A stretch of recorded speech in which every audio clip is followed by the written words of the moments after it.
Okay so hi everyone. इस video में हम काफ़ी सारे टॉपिक्स कवर करने वाले हैं। तो चलो स्टार्ट करते हैं। Sex determination in Drosophila. अब हम देखते हैं ड्रोसोफिला के अंदर जो वाई क्रोमोसोम होते हैं ड्रोसोफिला में, उसका कोई रोल नहीं होता सेक्स डिटर्मिनेशन में। ठीक है, जो फ्लाई का सेक्स होता है वो कैसे डिटरमाइन होता है? By the ratio of x chromosome, और जो सेट ऑफ ऑटोसोम है उसके रेशियो से डिटरमाइन होता है x chromosome and the set of autosomes. ठीक है, नॉर्मल जो डिप्लॉयड फ्लाई होती है उनमें जो होता है पेयर ऑफ सेक्स क्रोमोसोम या तो एक्स एक्स होता है या एक्स वाई होता है, और उनके अंदर 3 पेयर ऑफ ऑटोसोम्स होते हैं। ठीक है, तो या मतलब हम वही ये जो रेशियो होता है एक्स क्रोमोसोम एंड जो ऑटोसोम का सेट होता है, इसके रेशियो से हम डिटरमाइन करते हैं कि number of x chromosome and autosomes के सेट से अगर इसका वैल्यू, अगर एक्स क्रोमोसोम और ऑटोसोम के सेट का जो वैल्यू है 1 आता है तो वो फीमेल होता है। अगर वो बिटवीन आता है, अगर वो 0.5 आता है तो वो मेल होता है। 1 और 0.5 के बीच में आता है तो इंटरसेक्स होता है, यानी कि कैरेक्टरिस्टिक ऑफ बोथ सेक्स होगी। अगर मोर देन 1 होगा तो Meta female, and less than 0.5 आता है तो मेटा मेल होता है। सो इस तरीके से हम इनको डिफाइन कर सकते हैं। मतलब इस तरीके से हम इनमें सेक्स डिटर्मिनेशन करते हैं इन ड्रोसोफिला। बस याद रखने की number of x chromosome upon autosome set 1 आया तो female, more than 1 Meta female, between आया तो इंटरसेक्स 0.5 पे मेल, लेस देन 0.5 पे meta male. Hence 4 Y chromosomes जो होता है इसका कोई अफेक्ट नहीं होता है, no any affect on sexual phenotype. बस वो मेल फर्टिलिटी के लिए रिक्वायर्ड होता है, but it has no any affect on sexual phenotype. ठीक है, so this is the sex determination in Drosophila. अब जैसे हम ये देखते हैं कि ड्रोसोफिला में हमने देखा कि ये 2 सेट हो गए, ये 2 सेट माने जाते हैं ना, ये एक सेट हो गया, ये दूसरा सेट हो गया। तो ये 6 ऑटोसोम्स हैं, यानी कि हर एक क्रोमोसोम की हम एक कॉपी लेंगे, 2 copies of each chromosome. Set हम उसको बोलते हैं जिसमें सारे टाइप के क्रोमोसोम आ रखे हो, एक कंप्लीट सेट जो होता है। सो ये 2 सेट है ऑटोसोम के, हम एक सेट लेंगे। ठीक है, तो देखो एक कंडीशन होती है ड्रोसोफिला में, नॉर्मल जो डिप्लॉयड होता है 8 क्रोमोसोम्स होते हैं। तो हम अगर 6 ऑटोसोम्स लेते हैं, सेट ऑफ ऑटोसोम्स का अगर हम सेट ले रहे हैं, 6 ऑटोसोम्स होते हैं। फीमेल की हम कंडीशन देख रहे हैं, फीमेल में या तो एक्स एक्स क्रोमोसोम होते हैं एंड 6 ऑटोसोम होंगे। टोटल 8 हो गए ना, 6 ऑटोसोम 7 एंड 8, टोटल 8 क्रोमोसोम हो गए। इन केस ऑफ फीमेल हम देख रहे हैं तो 6 ऑटोसोम्स हैं एंड 2 एक्स एंड एक्स है, तो ये फीमेल है। इस केस में हम देखेंगे नंबर ऑफ एक्स क्रोमोसोम कितने हैं, 2 है।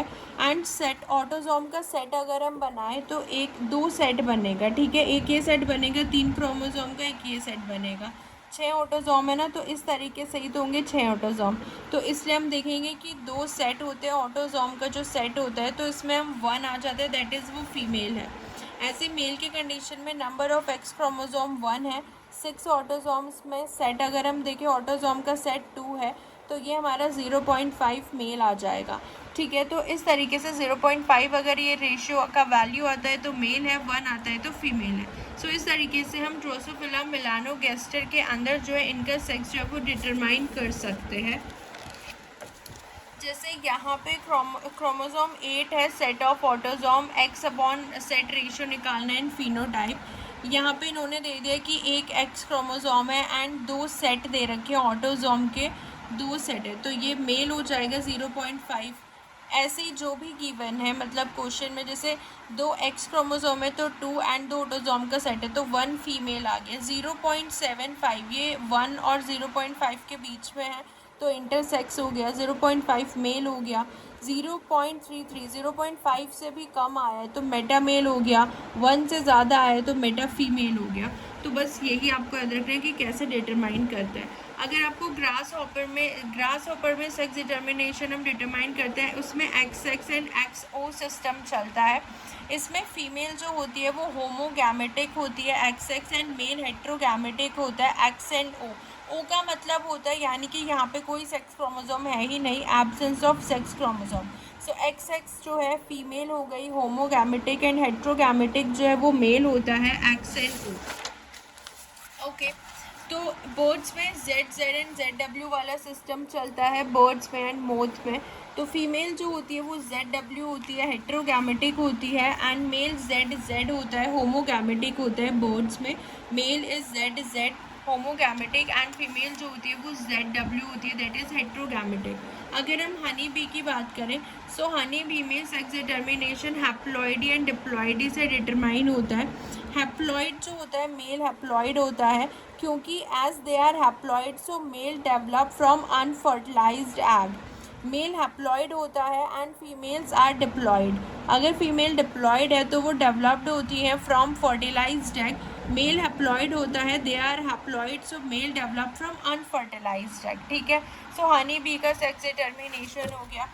अब ये जो XX और XY सिस्टम होता है ह्यूमंस में, मैमल्स में, अगर हम मेल की बात करें तो 44 ऑटोज, टोटल 46 क्रोमोसोम होता है। 44 ऑटोसोम हो गए एंड 45 46 एक्स एंड वाई, ये क्या हो गया, मेल हो गया। मेल के अंदर इतने क्रोमोसोम होते हैं 46।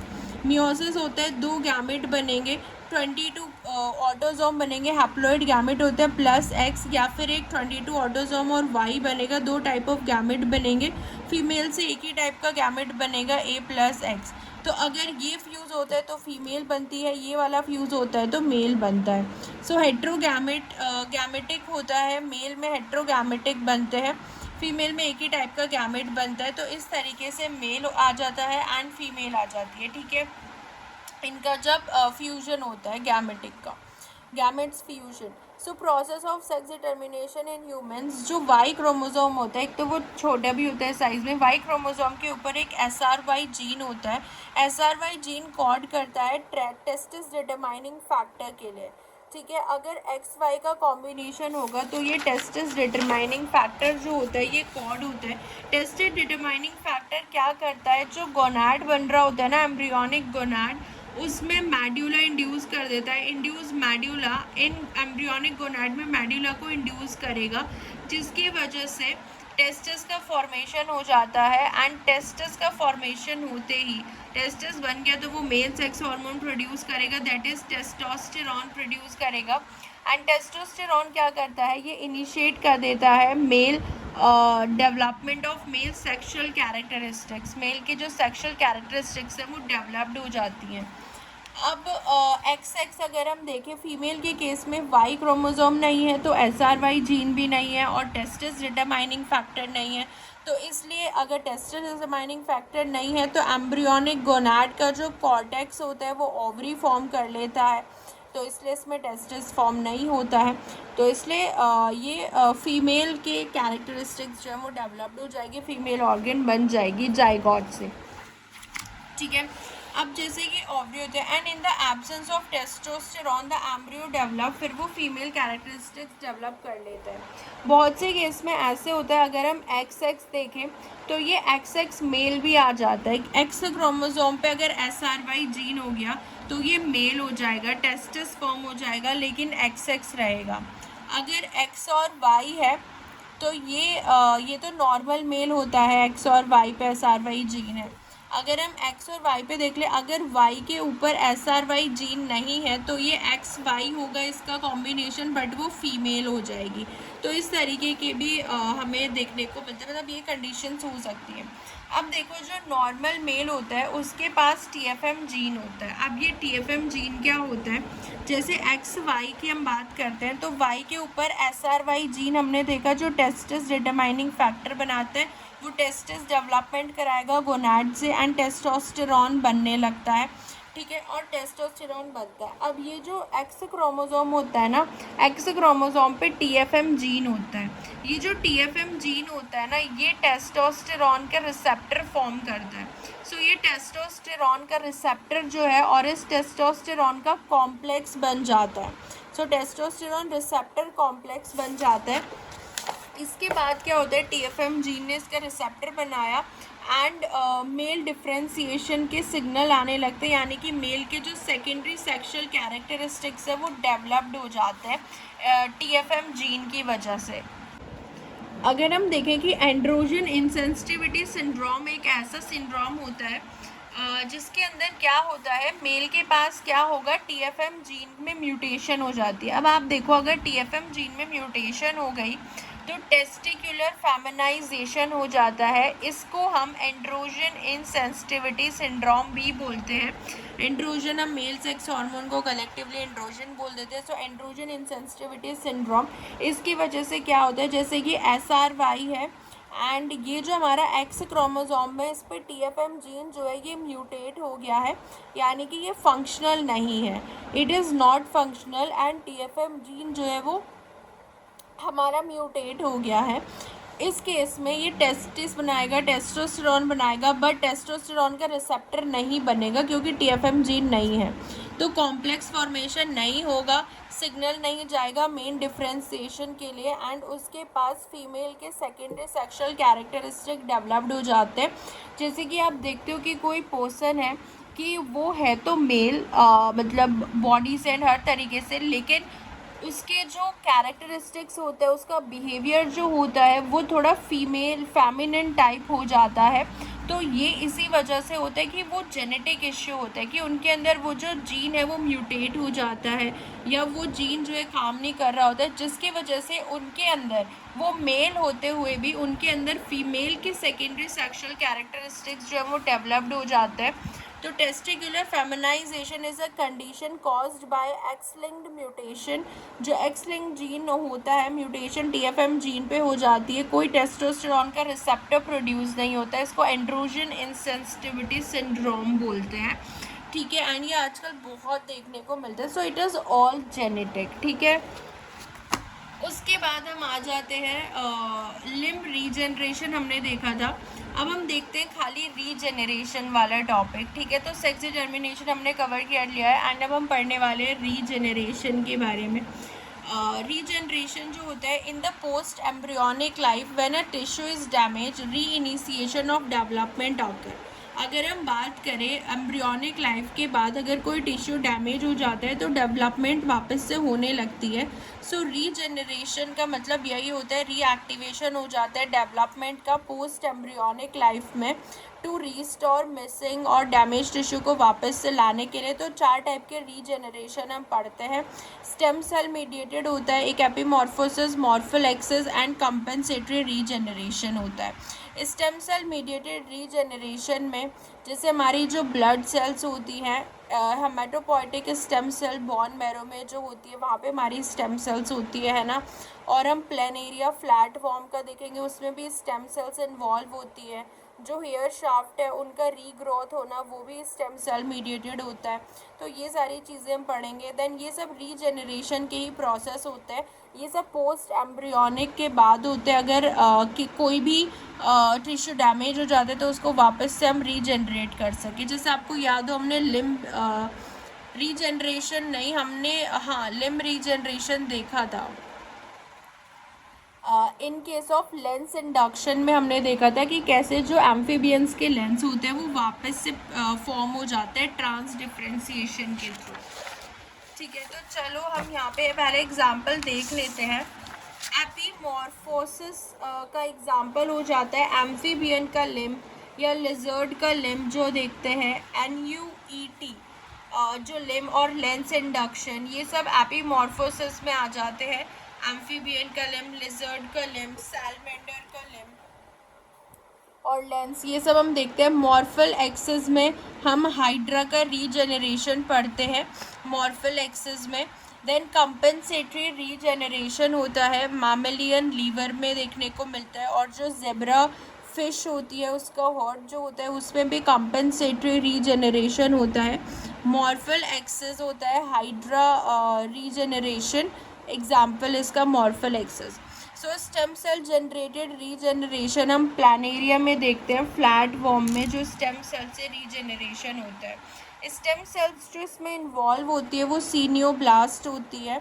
इट इज़ क्लोनोजेनिक नियोब्लास्ट होती है। ये इमीडिएटली माइग्रेट करती है डैमेज एरिया पे, ये जो स्टेम सेल्स होती है, एंड उनका प्रोलिफरेशन कॉज कर देती है एंड फॉर्म रीजनरेशन ब्लास्टिमा यहाँ पे फॉर्म हो जाता है। That is led to the regeneration of organ. So इसमें क्या हो जाता है, रीजनरेशन ब्लास्टिमा फॉर्म हो जाता है, जिससे क्या होता है, रीजनरेशन ऑफ ऑर्गन होने लगता है। सो जो ये रीजनरेशन ब्लास्टिमा होता है ये फॉर्म होता है फ्रॉम प्लूरीपोटेंट स्टेम सेल, जिसको हम क्लोनोजेनिक नियोब्लास्ट और सी नियोब्लास्ट भी बोलते हैं। हाँ, ये प्लूरीपोटेंट स्टेम सेल होती है, क्लोनोजेनिक नियोब्लास्ट और C neoblast. Clonogenic neoblast can migrate to a wound side and उसको रीजनरेट कर सकती है टिश्यू को। तो ये हम स्टेम सेल मीडिएटेड रीजनरेशन देख रहे हैं प्लानेरिया और फ्लैटवर्म में। जैसे ये जो सी न्यूब्लास्ट होती है वो रीजनरेशन के लिए असेंशियल होती है। Their total loss can prevent regeneration. हाँ, ओके। अगर ये हमारे पास प्लेनेरिया है, फ्लैटवर्म है, हमने इसको कट कर दिया है हेड, ट्रंक और टेल में, तो ये जो सीनियोब्लास्ट सेल होती है ये वहीं पे पहुंच जाएगी डैमेज पोर्शन पे एंड उसको वापस से क्या कर देगी, रीजनरेट करा देगी। तो ये रीजनरेशन के लिए स्टेम सेल बहुत ज़रूरी होते हैं, which is pluripotent stem cell C neoblast, जो कि हमने प्लानेरिया एंड फ्लैटफॉर्म के अंदर देखी है। अब दूसरा हम देखते हैं एपीमॉर्फोसिस। एपीमॉर्फोसिस में क्या होता है, जो एडल्ट स्ट्रक्चर होता है, एपीमॉर्फोसिस में हमने देखा लिम्ब का रीजनरेशन होना, लेंस इंडक्शन, है ना, ये सब हमने एग्जाम्पल देखा। जो लिजर्ड का लिम्ब होता है, एम्फीबियंस का लिम्ब होता है। एपीमॉर्फोसिस में एडल्ट स्ट्रक्चर जो है वो डिफरेंशिएशन में जाता है, undergo differentiation to form a relatively undifferentiated mass of cell, जिसको हम ब्लास्टीमा बोलते हैं। उसके बाद वो रीडिफरेंशिएट होता है नए स्ट्रक्चर में, जैसे हमने लेंस इंडक्शन में देखा था। सो ये हम एम्फीबियन के लिम्ब रीजनरेशन में भी देखते हैं। यहाँ पे हम एग्जाम्पल ले रहे हैं सैलेमेंडर्स का, एम्फीबियंस का, जहाँ पे एपीमॉर्फिक लिम्ब रीजनरेशन देखने को मिलती है। एपीमॉर्फोसिस लिम्ब रीजनरेशन में देखते हैं कैसे होता है।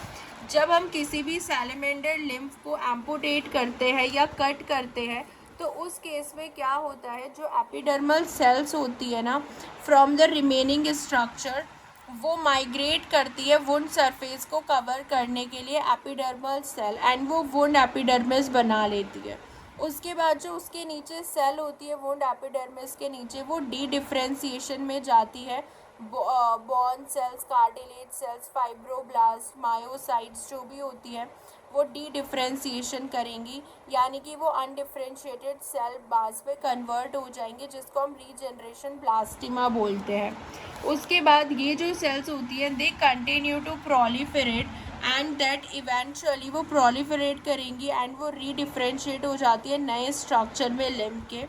इस टाइम पे, ड्यूरिंग दिस टाइम, जो एपिडर्मिस होता है thicken to form the apical epidermal cap. इस टाइम पे जो वुंड एपिडर्मिस होता है वो बहुत थिक हो जाता है एंड वो AEC बना लेता है, एपिकल एपिडर्मल कैप, जो कि सिमिलरली AER जैसा काम करता है। एपिकल एक्टोडर्मल रिज जो हमने देखा था, यानी कि ग्रोथ में इन्वॉल्व होता है। सो AEC बना लेता है, apical epidermal cap, during normal limb development जो हमें देखने को मिलता है। सो इस तरीके से ये काम करते हैं एपीमॉर्फोसिस में। लिम्ब रीजनरेशन में हमने देखा पहले जो है वो एपिडर्मिस सेल वुंड एपिडर्मिस बनाएगी, उसके नीचे वाली सेल डी डिफ्रेंशिएट होती है, देन अनडिफ्रेंशिएटेड रीजनरेशन ब्लास्टिमा बनाएंगी, देन रीडिफ्रेंशिएट होती है वापस से, एंड वो जो ऊपर एपिडर्मिस होती है वो AEC बना लेती है, एपिडर्मल कैप बना लेती है। ठीक है, अब हम इसका जैसे ये जो एग्जांपल देखो कि यहाँ से ये हमने एम्पुटेट कर दिया, इसका यहाँ पे वुंड एपिडर्मिस बना, रीजनरेशन ब्लास्टिमा फॉर्म होगा, डी डिफ्रेंशिएटेड हुआ, अनडिफ्रेंशिएटेड सेल मास बना, रीजनरेशन ब्लास्टिमा एंड AEC बन जाएगा। सो उसके बाद वुंड एपिडर्मिस बना। लिम्ब की जो मेसेनकाइम होती है, बॉन सेल, कार्टिलेज, फिब्रोब्लास्ट, सब टर्मिनली डिफ्रेंशिएट हो जाएंगी, डी डिफ्रेंशिएशन होगा, अनडिफ्रेंशिएटेड सेल मास बनेगा एंड रीजनरेशन ब्लास्टिमा फॉर्म होगा। Restricted potential progenitor cell means it will only go into one fate, that is limb. हाँ, अब वो डी डिफ्रेंशिएशन के बाद, जब अनडिफ्रेंशिएटेड के बाद, अब वो एक ही फेट में जाएगी लिम्ब में। उसके बाद वो AEC बना लेती है, एपिकल एक्टोडर्मल कैप, जो कि AER जैसा होता है, जो FGF रिलीज करता है। सो ये जो AEC होता है, लिम्ब आउटग्रोथ, ये रीडिफ्रेंशिएशन हो जाता है, इसका डैमेज पार्ट रिपेयर हो जाता है, regeneration of limb in differentiated tissue gene. जो हमारा डिफ्रेंशिएटेड टिश्यू होता है ना, ओके, लिम्ब आउटग्रोथ हो गया AEC में, एंड वो वापस से रीडिफ्रेंशिएशन हो जाएगा, उसका डैमेज पार्ट रिपेयर हो जाएगा एंड लिम्ब का रीजनरेशन हो जाएगा। जो डिफ्रेंशिएटेड टिश्यू होते हैं ना, उनके अंदर जो जीन होते हैं MRF4 and MYF5 generally express वो डिफ्रेंशिएटेड टिश्यू में होता है, MRF4 एंड MYF5। हैंस इनका डाउन रेगुलेशन हो जाता है जब वो डी डिफ्रेंशिएशन होता है। पहले तो डी डिफ्रेंशिएशन होगा, फिर वो अनडिफ्रेंशिएटेड मास बनता है, उसके बाद री डिफ्रेंशिएशन होता है। तो ये MRF4 एंड MYF5 का जो एक्सप्रेशन है वो कम हो जाता है, डिफ्रेंशिएटेड टिश्यू में ये ज़्यादा होते हैं। तो जब उसका डी डिफ्रेंशिएशन स्टार्ट होता है तो इनका एक्सप्रेशन कम हो जाएगा, डाउन रेगुलेशन हो जाता है, एंड MSX1 जीन का एक्सप्रेशन बढ़ जाएगा डी डिफ्रेंशिएटेड सेल्स में। सो फैक्टर्स क्या क्या रिक्वायर्ड होते हैं इसमें, एक तो neuron and nerve essential factor होते हैं। नर्व का जो सप्लाई है वो बहुत रिक्वायर्ड है रीजनरेशन में, क्योंकि ये कुछ फैक्टर रिलीज़ करते हैं जो उसके आउट ग्रोथ में हेल्प करते हैं। Factors like glial growth factor जो कि FGF सिक्रेशन को स्टिमुलेट करते हैं, तो नर्व और न्यूरॉन्स का काफ़ी काम होता है। न्यूएट anterior gradient protein, nag protein होता है, ग्लियल ग्रोथ फैक्टर होते हैं जो कि FGF सिक्रेशन कराएंगे। सो इसलिए फैक्टर्स ये सब रिक्वायर्ड होते हैं। जैसे यहाँ पे ये नॉर्मल लिम्ब पे कट किया, इसमें रीजनरेशन हो जाएगा क्योंकि नर्व है। ये डीनर्वेटेड लिम्ब है, इसमें नर्व नहीं है, इसमें कोई रीजनरेशन नहीं होगा। जैसे ये हमारे पास केस है, ये हमारे पास नर्व है यहाँ पे, एंड ये डीनर्वेटेड लिम्फ है, एम्पुटेटेड लिम्फ है, एंड ये डीनर्वेटेड है, नर्व निकाल दिया। लेकिन हमने नैग ऐड कर दिया क्योंकि उसके जो प्रोटीन है फैक्टर वो हमने ऐड कर दिया, तो नॉर्मल लिम्ब रीजनरेट हो जाएगा। ठीक है, सो ये हमने एपीमॉर्फोसिस में होता है ऐसा कि पहले वहाँ पे वुंड एपिडर्मिस बनता है, फिर वहाँ पे डी डिफ्रेंशिएशन होता है, रीजनरेशन ब्लास्टिमा बनता है, फिर वापस से री डिफ्रेंशिएशन होता है, AEC भी बन जाता है, FGF फैक्टर रिलीज़ होता है, नर्व भी ये फैक्टर रिलीज़ करती है, तो नर्व एंड न्यूरॉन की भी इसमें ज़रूरत होती है। इसके अंदर रेटिनोइक एसिड की भी ज़रूरत होती है। एक्सपेरिमेंटल अगर हम ट्रीटमेंट कर दें with retinoic acid can alter positional values in the developing limb. So developing limb की पोजिशनल वैल्यूज़ चेंज हो सकती है। रीजनरेशन लिम्ब को अगर हम ट्रीट करेंगे high dose of retinoic acid, so जो पोजिशनल आइडेंटिटी है ब्लास्टिमा की is reset to its most proximal value, यानी कि वो उस हिसाब से चेंज हो जाएगी। जैसे हमने रेटिनोइक एसिड का ग्रेडियंट देखा था ना, तो वो उस हिसाब से रिएक्ट करने लगेगा। रेटिनोइक एसिड का डोज डिपेंडेंट होता है, वो हमने देखा है अगर ज़्यादा रेटिनोइक एसिड होता है ना, तो वो इस ज़्यूगोपॉड, स्टाइलोपॉड एंड देन ऑटोपॉड, इस तरीके से वो डिपेंड करता है। अगर मान लो कि रिस्ट पे कट लगा है एंड हम रेटिनोइक एसिड दे दें, then retinoic acid concentration is maximum, that is proximal structure जो है वो रीसेट हो जाएगा यहाँ से। अगर हमने मान लो यहाँ पे हमारा कट लग गया जहाँ पे हमारी रेटिनोइक एसिड की जो रेटिनोइक एसिड का जो कंसंट्रेशन होता है यहाँ पे हमको कम ही चाहिए, लेकिन हमने यहाँ पे मैक्सिमम कंसंट्रेशन दे दिया रेटिनोइक एसिड का, तो वो यहाँ से वापस से रीजनरेट होना स्टार्ट हो जाएगा। ठीक है, स्टाइलोपॉड बनता है, मतलब वापस से वो सारे स्ट्रक्चर, पूरा हैंड जो है वो लंबा बनना स्टार्ट हो जाएगा इस तरीके से।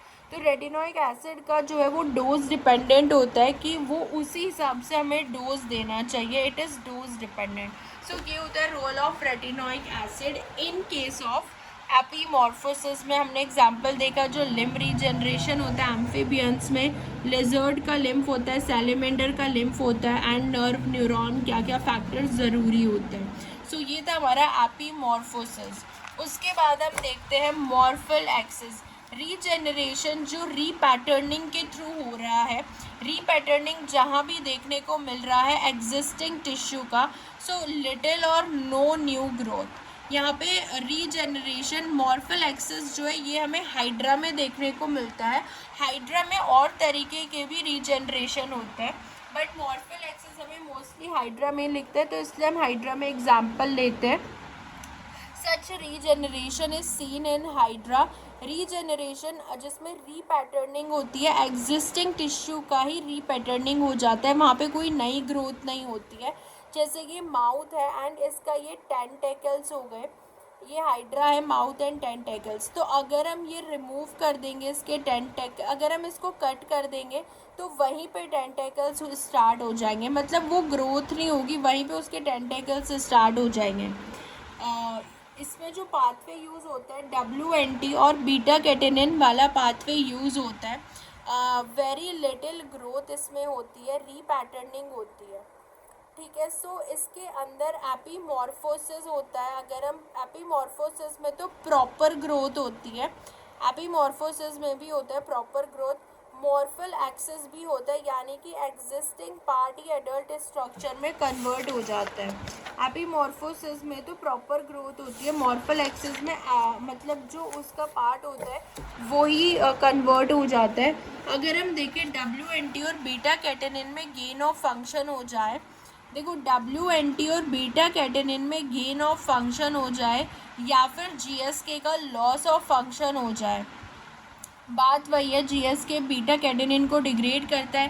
तो अगर GSK का लॉस ऑफ फंक्शन हो जाए या WNT और बीटा कैटेनिन में गेन ऑफ फंक्शन हो जाए तो बर्ड फॉर्मेशन होने लगेगा और कंप्लीट बॉडी एक्सिस, पूरी बॉडी एक्सिस पे जो है ये फॉर्मेशन होने लगेगा, bud formation anterior to posterior, bud formation on complete body axis अगर गेन ऑफ फंक्शन हो जाता है, क्योंकि इसमें यही वाला पाथवे यूज होता है,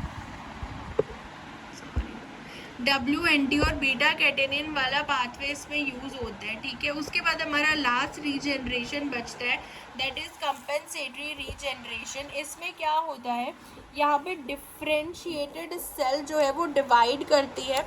तो ये समझ में आया ना, एपीमॉर्फोसिस में तो प्रॉपर ग्रोथ हो रही है एंड उसका एग्जाम्पल हमने देख लिया। मॉर्फल एक्सिस में क्या होता है, वही जहाँ से आपने काट दिया, कट कर दिया, वहीं पे रीपैटर्निंग उसकी हो जाती है। हैंस जो डिफरेंट कंपेंसेटरी रीजनरेशन में जो हमारी डिफरेंशिएटेड सेल होती है वो डिवाइड करती है, बट वो अपना डिफरेंशिएटेड फंक्शन मेंटेन भी करती है। सो मतलब न्यू सेल्स जो है वो नहीं इसमें आती है, do not come from the stem cells, no do they come from the dedifferentiation of, मतलब ना तो इसमें नई सेल हमें स्टेम सेल से मिल रही है, ना ही इसमें डी डिफरेंशिएशन हो रहा है, यानी कि हर एक सेल जो है वो अपने जैसी सिमिलर सेल बनाती है, सेल सिमिलर टू इटसेल्फ, तो उसमें कोई अनडिफरेंशिएटेड टिश्यू को कुछ फॉर्म नहीं होता। ये मैमेलियन लीवर में होता है, यानी कि जैसे ये एक सेल है तो ये अपने ही जैसी सेल बनाने लग जाती है, सेल जो है वो रीजनरेट होने लग जाती है, अपनी जैसी सेल बनाने लग जाती है। इसको हम बोलते हैं कंपेंसेटरी रीजनरेशन। ये कोई ऐसा नहीं है कि स्टेम सेल से बन रही है या इसके अंदर डी डिफ्रेंशिएशन हो रहा है, ये सारी चीज़ें, ऐसा कुछ नहीं है। ज़ेब्रा फिश और मैमलियन लीवर में ये देखने को मिलता है, जिसमें एक सेल अपने ही टाइप की सेल बनाती है। जैसे लीवर है, अगर ये कट हो गया तो ये वापस से अपनी सेल रीजनरेट कर लेगा, इसको हम बोलते हैं कंपेंसेटरी रीजनरेशन, ठीक है। लीवर जो होता है ये हमने देखा है कि दिस इज़ जैसे हिपेटोसाइट सेल्स होती है लीवर की, वो डिवाइड करेंगी तो हिपेटोसाइट ही बनाएंगी। कफर सेल्स जो होती हैं लीवर में, जो मैक्रोफेजेस होती है उनको कफर सेल्स बोलते हैं, वो कफर सेल्स ही बनाएंगी डिवाइड होके। तो फैट स्टोरिंग सेल डिवाइड होके फैट स्टोरिंग सेल ही बनाएंगी। टर्मिनली डिफरेंशिएटेड सेल डिवाइड होंगी एंड वो सेम नेचर की सेल बनाती है, यानी कि जैसी है वैसी ही सेल बस बना देती है और वो रीजनरेशन हो जाता है उसका। इसको हम बोलते हैं कंपेंसेटरी रीजनरेशन। एंड इसमें क्या होता है, कोई डी डिफ्रेंशिएशन नहीं होता है, कोई रीजनरेशन ब्लास्टिमा नहीं फॉर्म होता है, कोई रीपैटर्निंग कुछ नहीं होता है, बस जो जैसी सेल है वो अपने ही टाइप की सेल बना लेती है डिवाइड करके। तो ये डिफरेंट टाइप के जो है रीजनरेशन हमने इसमें पढ़े हैं। Morphallaxis, epimorphosis, compensatory regeneration and stem cell, जो सीनियोब्लास्ट वाला हमने देखा है। तो ये जो है रीजनरेशन कंप्लीट होता है टॉपिक। इसके बाद हम स्टार्ट करेंगे ड्रोसोफिला वाला। सो मिलते हैं नेक्स्ट लेक्चर में। Till then bye bye, take care.